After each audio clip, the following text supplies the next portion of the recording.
Conversaciones sin anestesia y sin maquillaje por William Joaquín y Sandra Giraldo. Un espacio para bajar la razón al corazón. Bienvenidos.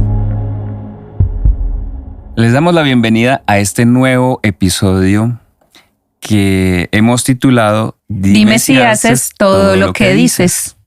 Esto a propósito de una canción que para esta época, no sé en qué época estarás escuchando este podcast, ha sonado mucho y que la queremos traer en contexto porque justamente venimos trabajando desde la coherencia. De modo que les damos la bienvenida a este nuevo episodio de Conversaciones sin anestesia y sin maquillaje. La coherencia ha sido algo que hemos cultivado como un estilo de vida, no simplemente como algo que queramos mostrar, sino realmente como algo que practicamos y ejercemos diariamente. Algo que somos. Que no solamente las palabras están ahí puestas y lo que decimos pueda sonar muy bonito para alguien, pero que a la hora de la verdad, cuando vamos a trasladarlo a nuestro hacer, a nuestra vida, está completamente disonante con ella. De modo que decidimos, elegimos y preferimos llevar una vida en coherencia. Dentro de los espacios terapéuticos que hemos acompañado, en mi caso, algo que ha prevalecido justamente es esa disonancia frente a lo que las personas quieren, piensan, desean y lo que están haciendo en su vida diaria.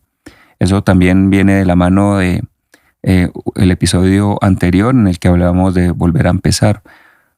Nos hemos acostumbrado de alguna manera a vivir de X o Y forma en esa zona de confort y esto también favorece mantenernos en esa incoherencia porque realmente no estamos vibrando alto con ese sentido de vida, con esa esencia con la que queremos nosotros reencontrarnos.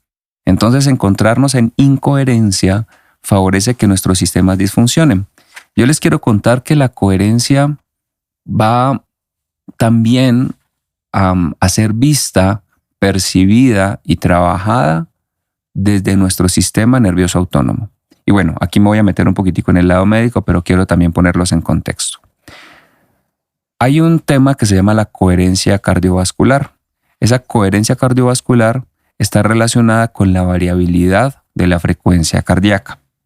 Nuestro corazón tiene una manera de latir, una manera en la que escuchamos, incluso cuando auscultamos el corazón, que nos ponemos el fonendoscopio los médicos y escuchamos el corazón, tiene una forma de emitir unos sonidos. Como nuestra cortinilla de entrada. Como nuestra cortinilla de entrada, que tiene ese latido.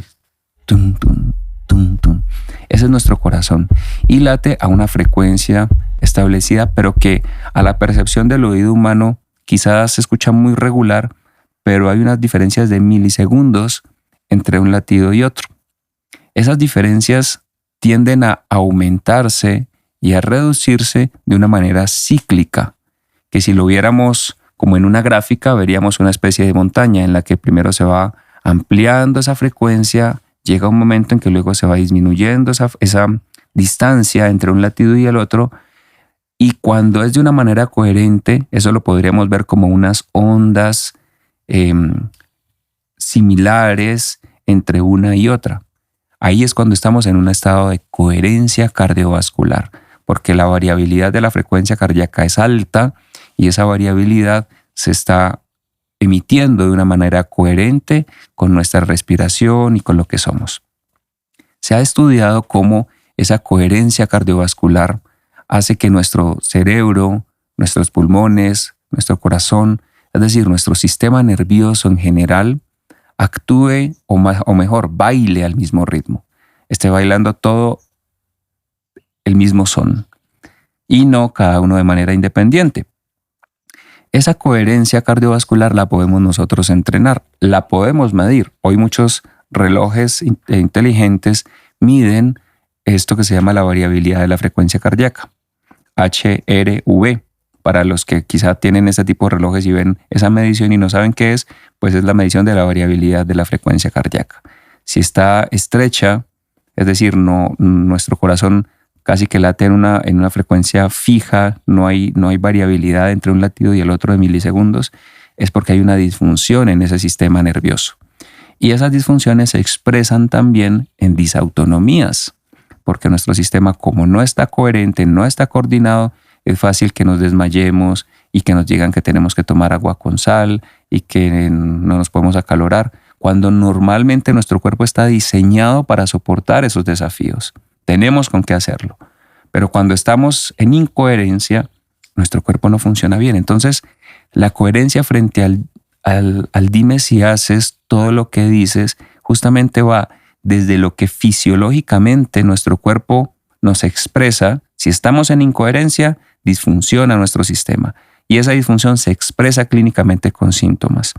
Pero asimismo, cuando nosotros en nuestra vida diaria no estamos en ese estado de coherencia, sino que decimos una cosa, buscamos reflejar una cosa frente a lo que estamos mostrando a otras personas, cuando en realidad estamos viviendo una vida completamente diferente. Y hoy la invitación es, pues porque no solo a Willy le llegan, a mí también me llegan, y creo que es el mayor número de consultas, de que las personas no son felices.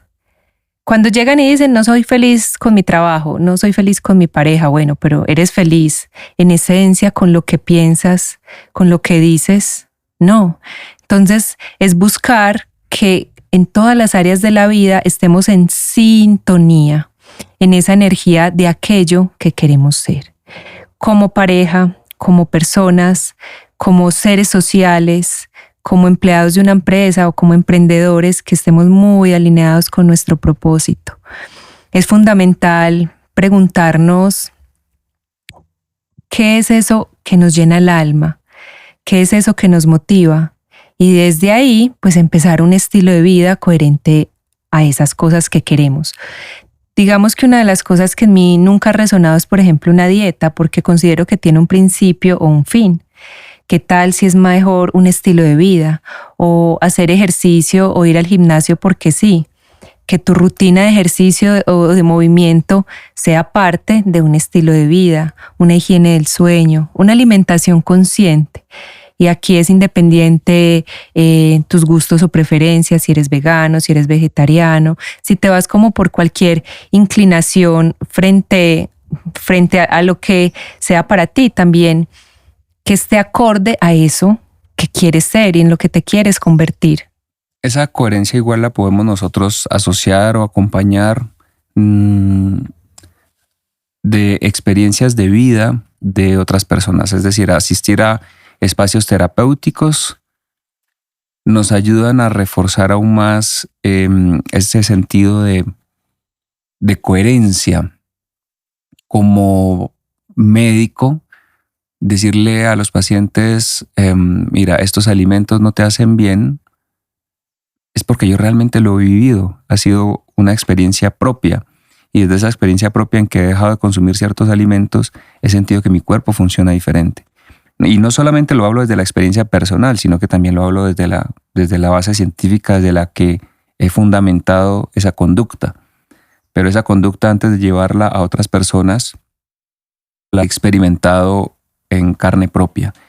Y desde ahí también puedo hablar de lo fácil o no tan fácil que puede ser cambiar un hábito, prevaleciendo la decisión y la voluntad sobre ese algo que hay normalmente dentro de cada persona que busca mantenerlo en el mismo hábito. Yo aquí quiero hacer un aporte, y es que cuando nosotros hacemos esa transición a cambiar un hábito, que tengamos o que seamos conscientes que ese cambio de hábito puede tener recaídas, por llamarlo de alguna manera, o salirnos de eso. Pues ¿por qué? Porque posiblemente toda regla tenga su excepción, porque estás en otro entorno distinto que, no sé, que no favoreció ese estilo de vida que llevabas o ese hábito. Por ejemplo, el levantarte a hacer ejercicio. Tú puedes facilitar eso sacando tu ropa desde la noche anterior, poniéndola al lado de tu cama, poniendo el despertador. Si de ahí sales para el trabajo, entonces montando desde la noche anterior todo tu equipo en el carro para que eso sea más fácil para ti. Ahora, posiblemente no tuviste una noche con un sueño reparador, porque tienes hijos y no te dejaron dormir, porque te levantaste con algún daño o alguna condición de salud que no te lo permite hacer, o simplemente porque esa noche trabajaste hasta muy tarde. Entonces, creo que también dentro de esto, como lo vengo hablando, hace parte la flexibilidad y entender que todo este estilo de vida debe ser acorde también a los seres sociales que somos, porque si bien elegimos las personas con las cuales nos podemos rodear, pues hay lugares que hacen parte ya de nuestra vida. Es mi caso. Yo voy donde mi familia y no me hacen de comer como yo acostumbro a comer, pero hay un vínculo emocional con ellos donde yo me siento tranquila de consumir parte, no la mayoría, pero sí gran parte de lo que ellos consumen. Entonces sé que es un momento que me alimenta el alma, me alimenta el corazón, pero no es mi estilo de vida. Entonces es entender que cuando cambiamos estos hábitos, pues también tener esos momentos de flexibilidad. Cuando salimos de viaje, por ejemplo, quizás no es como un 80-20 como lo manejamos en nuestra vida habitual, puede ser un 50-50, pero estoy en otro contexto, estoy fuera del país, estoy aprendiendo de otras culturas, estamos como pareja, nuestro cuerpo está mucho más ligero, entonces no se segrega el cortisol que posiblemente se segrega en nuestro día a día del trabajo, de las cosas que uno habitualmente tiene. Porque así uno sea feliz con lo que hace, el cortisol siempre está latente porque también hace parte de nuestra vida y porque no es malo. Es simplemente cuestión de saber manejar nuestra rutina. ¿Has escuchado? Yo lo he escuchado con frecuencia. No, estaba en vacaciones y piqué. Entonces me comí el buñuelo, me comí las cosas que no debería comer. Entonces me comí un pecadito. Les invitamos nosotros habitualmente a las personas que acompañamos a dejar atrás ese término, a reemplazar el pecado por simplemente una alimentación, porque una alimentación consciente permite romper las reglas. Romperlas dentro de una manera consciente. Por ejemplo, yo no rompería las reglas de mi alimentación con una Coca-Cola. Hoy en día no lo haría. Y no lo haría porque conscientemente sé que eso no le va a hacer absolutamente nada a mi cuerpo y porque no tengo ninguna afiliación emocional con ese producto. Pues además porque es un producto procesado, diferente por ejemplo a la comida que me hace ultraprocesado. Diferente a la comida que me hace mi mamá, que no hace parte de mi estilo de vida, pero sé que mi mamá puso todo el esfuerzo y lo disfruta haciéndolo y yo disfruto haciéndole esa atención de comérmelo.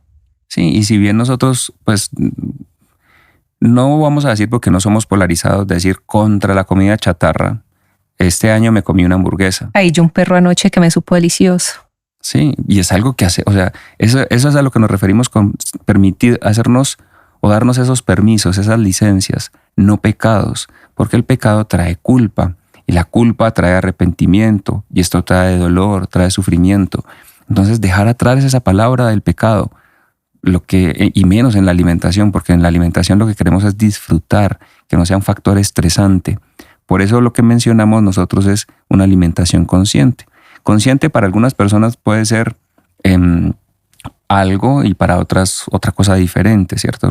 Pero la conciencia es más desde el nutrir el cuerpo. Me refiero a algo, es porque hay personas que son estrictamente carnívoras y personas que no son para nada carnívoras desde su estilo de pensamiento. Pero más allá que eso, igual conozco personas veganas obesas. Igual conozco personas estrictamente carnívoras que están absolutamente enfermas. Personas que se han ido por dietas keto estrictas y les ha ido muy mal. Personas que se han ido por el veganismo y les ha ido muy mal. Así como otras que no. Entonces, más allá de hablar de esa conciencia frente al tipo de productos que utilizamos, es la conciencia a cómo cuidamos nosotros nuestro cuerpo. O sea, la alimentación consciente es que finalmente siento yo que va a nutrir mi cuerpo de una manera consciente y que siento yo que al contrario le va a hacer perjuicio a mi cuerpo de una manera consciente. Si yo conscientemente me pongo a pensar el tipo de forma como crían a los cerdos hoy en día, entonces conscientemente puedo yo analizar si esa carne es una carne saludable o no para mi cuerpo. Si yo me pongo a pensar que el cerdo de hace 100 años lo dejaban lo dejaban suelto caminando alrededor de la casa, le daban los sobrados de la comida y se la pasaba comiendo también frutas y otras cosas que encontraba mientras caminaba, recibía sol. No, a diferencia de la forma como hoy alimentan a los cerdos. Entonces, conscientemente yo digo, este tipo de carne es una carne que va a estar más saludable o menos saludable. Y desde esa conciencia elijo o no consumirla, sin satanizar el hecho de cuando se consume, porque como les digo, no polarizamos eso. Yo de vez en cuando lo he consumido, pero desde un nivel de conciencia diferente. Ese es el punto al que quiero ir. Porque hemos propuesto, y he propuesto yo, una vida coherente, y dentro de mi parte coherente digo, bueno, si esa forma no es como no hace parte dentro de mi estado de conciencia de una crianza natural, adecuada para ese animal, pues posiblemente no va a ser el tipo de alimento o nutriente o incluso componentes inflamatorios que pueda yo llevar a mi cuerpo. Bueno, y ahí está muy enfocado desde un tema físico y desde un tema de la alimentación. Sin embargo, creo que todo esto radica en, primero, ese amor propio que uno se tiene. Desde ahí es mucho más fácil tomar decisiones conscientes. Y las decisiones no solo también desde esa parte alimentaria, sino desde con qué personas me rodeo, qué sanas distancias tengo que tomar de mi familia o mis amigos, porque es que hay personas que también son inflamatorias. Pues por no tóxicas. decir, pues sí, digamos, lo que pasa es que la palabra tóxica a veces de pronto puede ser como muy relativa, pero hay personas que lo inflaman a uno porque es que le generan cortisol, porque estresan, por lo que sea. También lo que uno escucha, lo que uno ve, el lugar donde vive, lo que elige uno hacer. Estos podcasts que los hacemos, y hace unos minutos lo hablábamos desde el disfrute, desde algo que nace de nuestro corazón, es distinto a hacerlo desde algo que tengo que grabar esto, tengo que hacer esta entrevista para X canal o bueno, cualquier cosa que no sea parte de tu disfrute. Y hoy el llamado es,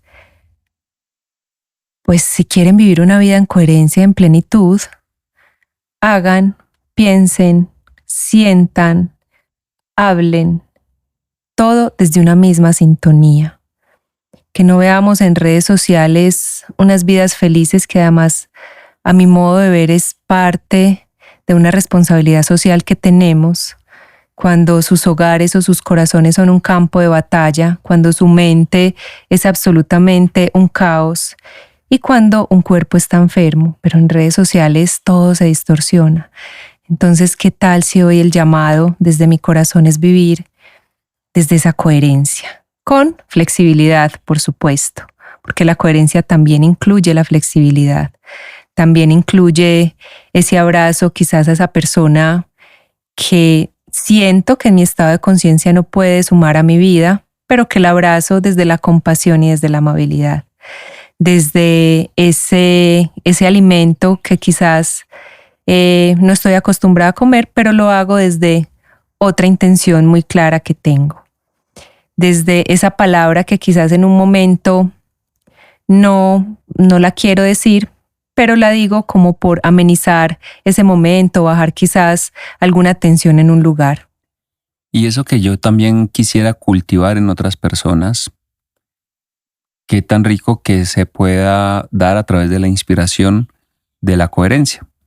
Si yo quisiera que mis sobrinos se alimentaran de una manera, no fuera a través del regaño, de la prohibición, sino a través del ejemplo, de cómo ellos ven, cómo yo de una manera consciente elijo unos alimentos y no elijo otros. Igual esto aplica pues no solamente en la profesión médica, en mi caso, aplica en todo sentido. Decirle, si yo no quiero que mi hijo fume, pues no lo puedo hacer si yo fumo. Yo no puedo exigirle eso a mi hijo. Ahora, no significa que no se lo pueda decir.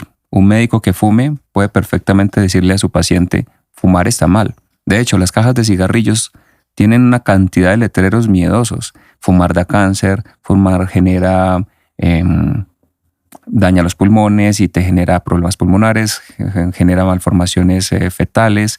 Bueno, te llenan de una cantidad de información que terminan pasando como paisaje, privilegiando finalmente un hábito, y uno lo pudiera como médico decir, vea, fumar está mal, así como lo dice la cajetilla. Pero realmente si yo lo vibro desde un estado de conciencia y de coherencia, voy a resonar mucho mejor en el mensaje que estoy dando a la persona que se la quiero transmitir si desde la experiencia misma la estoy aplicando. Entonces ahí viene la segunda parte del mensaje de la canción. Y si no lo haces, ¿por qué? ¿Por qué no haces? ¿Por qué no haces todo lo que dices? ¿Cuál es esa razón? Y ahí viene de fondo cosas posiblemente que parten desde la infancia. En la infancia quizá han transcurrido algunos eventos de vida que hacen que estemos viviendo desde esa incoherencia que elegimos mantener o que nos da miedo cambiar. Porque la verdad es que si a muchas personas les preguntáramos, ¿usted elegiría la felicidad o elegiría vivir en tristeza? Yo estaría casi que seguro que la mayoría de las personas, si no todas, elegirían vivir en felicidad. Pero entonces, ¿por qué? La pregunta es, ¿por qué no lo hacen? ¿Por qué hay ese estado de incoherencia? Entonces ahí es donde quizá ir a acompañamientos terapéuticos, a espacios de conversaciones sanadoras, permitan justamente abrir desde el consciente o el inconsciente momentos de vida que nos hacen permanecer en estados de incoherencia y vibrar en esa frecuencia en la que nos hemos acostumbrado. Yo quiero sumar algo ahí, y es que la coherencia implica renuncias. Y las renuncias pues implican salir de la zona de confort. Y salir de la zona de confort implica que tu mente tiene que gastar más energía, tú tienes que tener determinación y de alguna manera hay un duelo, y el duelo es dolor. Pues porque si bien uno se acostumbra como, no sé, como estar como con la soga al cuello, nadar en una piscina de dificultades y problemas, porque es lo que tú conoces. No conoces solo desde tu infancia, sino que ya en tu adultez pues es lo normal para ti. Por ejemplo, para mí lo normal es resolver conflictos. Entonces a mí se me presenta algo y yo resuelvo un conflicto con una facilidad que para otra persona puede ser un caos. Entonces creo que también es fundamental que tengamos presente que la coherencia implica esa transformación, que implica salir de la zona de confort, que a su vez implica tener unas renuncias, y cada renuncia implica un proceso de duelo. Lo que pasa es que el grado de intensidad y de dolor y de esas negociaciones de sentimientos y emociones sí dependen de cada persona. Y nos cuesta salir de ahí. Pues ¿por qué? Porque es nuestra zona segura, así esa zona segura sea con la soga en el cuello. Entonces creo que también es una explicación que yo le he podido dar a eso, porque a nosotros la coherencia nos ha traído dificultades en muchas cosas donde quizás queremos ver un resultado más rápido, hacer caminos diferentes, queremos sentirnos más acompañados, incluso ser inspiración para otras personas. Y en realidad lo que a veces ocasionamos es sentimientos o emociones contrarias a las que nosotros de corazón estamos promoviendo. Ven en nosotros unos tíos o exigentes o regañones, o ellos no comen nada, o desprecian la comida, o se cuidan demasiado, cuando no es así. Mis hermanos pueden ver en mí una persona que los juzga todo el tiempo, así ni siquiera yo les manifieste, hagan ejercicio, muévanse, simplemente buscan mi ayuda, y pues si veo que no hay una acción más allá de buscar ayuda, porque pues el primer paso es levantar la mano, pero el segundo es seguir los lineamientos frente a esa ayuda que pidan, ya sea en una parte emocional, física, espiritual, pues yo no me desgasto, simplemente dejo que vivan su camino, porque no soy quien para estar todo el tiempo ahí. Pero ya solamente el hecho de no estar todo el tiempo ahí también es una señal de que esa coherencia me irrita, me molesta. Eso es lo que yo he percibido, que de alguna manera las otras personas nos pueden ver. Entonces, en nuestro caso, nos sentimos plenos viviendo en la coherencia, pero también eso ha significado, a mi modo de ver, cierto rechazo de algunas personas, frecuencia vibratoria más baja desde otras partes. Incluso en las redes sociales, cuando muestro mi vida, las personas la leen como perfecta, cuando en realidad no es perfecta, es el resultado de lo que yo quiero ser y en lo que quiero también llegar a ser. Si yo le pregunto a una persona o a muchas, un helado con mantequilla de maní, con adición de, no sé, algunas chispitas de dulces encima, ¿es algo saludable? Muy posiblemente muchos responderán que, bueno, si vamos al estricto sentido de la palabra de lo saludable, no lo es. Y a pesar de eso lo consumen. Este ejemplo lo pongo es para también traer o retomar el tema de si no lo haces, ¿por qué? Si tu mente y tú sabes en tu esencia que eso no es saludable para ti, entonces ¿por qué no lo haces? Si tu cuerpo te está diciendo eso no está bien, incluso te lo comes y te puede mover el estómago a tal punto que te puede llevar al baño ahí mismo. Entonces tú sabes que hasta el cuerpo mismo lo está rechazando. Pero la pregunta es ¿por qué? Ese por qué es la pregunta que les queremos dejar hoy. Porque a veces ese por qué tiene mucho de fondo. Y ese de fondo quizá viene. La respuesta a que yo me coma ese helado, el por qué es porque cuando era niño me decían gordo, gordo, gordo, y el día que me quitaron las amígdalas, entonces fue el día que me permitieron comer helado con libertad, porque cuando me las quitaron, la instrucción de la persona que me hizo el procedimiento fue, no, puede comer helado. Entonces me vi en la libertad en ese momento ya de quitarme esa imagen del gordo que no podía comer. Bueno, no fue algo que me pasó a mí, son experiencias que he venido escuchando a lo largo de este acompañamiento a personas, pero ahí justamente me di esa libertad o valga la redundancia, me sentí libre de comer algo y generé un apego emocional al helado. Entonces ese por qué también tiene un fondo, ¿no? Y es el que queremos como llevar. Bueno, si no lo haces, ¿por qué? ¿Por qué tienes esos apegos a esa alimentación? ¿Por qué tienes esos apegos al sedentarismo? ¿Por qué tienes esos apegos a tu mamá, a tu papá? Ojo, no con eso no estoy diciendo que no hay que quererlos, hay que amar al papá y a mamá, respetarlos, honrarlos, reconocerlos, pero también sabiendo entender el rol que tienes tú como hijo, el rol que tienes tú como empleador, el rol que tienes como empleado, el rol que tienes como hermano, y no distorsionando esos roles. Cuando los distorsionamos y cuando tenemos este tipo de hábitos que disuenan con eso que queremos nosotros finalmente ser y están en incoherencia, entonces preguntémonos, ¿por qué? ¿De dónde viene esto? Y muchas veces encontraremos ese porqué que nos ayudará a superar y a crear esa nueva versión con la que nos vamos a sentir mucho más cómodos. Entonces, sumado a ese porqué, pregúntate, ¿hoy soy feliz con lo que soy, con lo que hago, con lo que tengo, con la manera como pienso, cómo me relaciono, con lo que digo? Gracias por escucharnos, un abrazo amable y consciente de nuestra parte. Y les invitamos a que nos sigan en nuestras redes sociales, @dr.williamjoaquín, Sandra Giraldo, Mindful Coach. Y en nuestras páginas web, williamjoaquín.com, sandragiraldo.com.co. Y los esperamos en nuestro próximo episodio.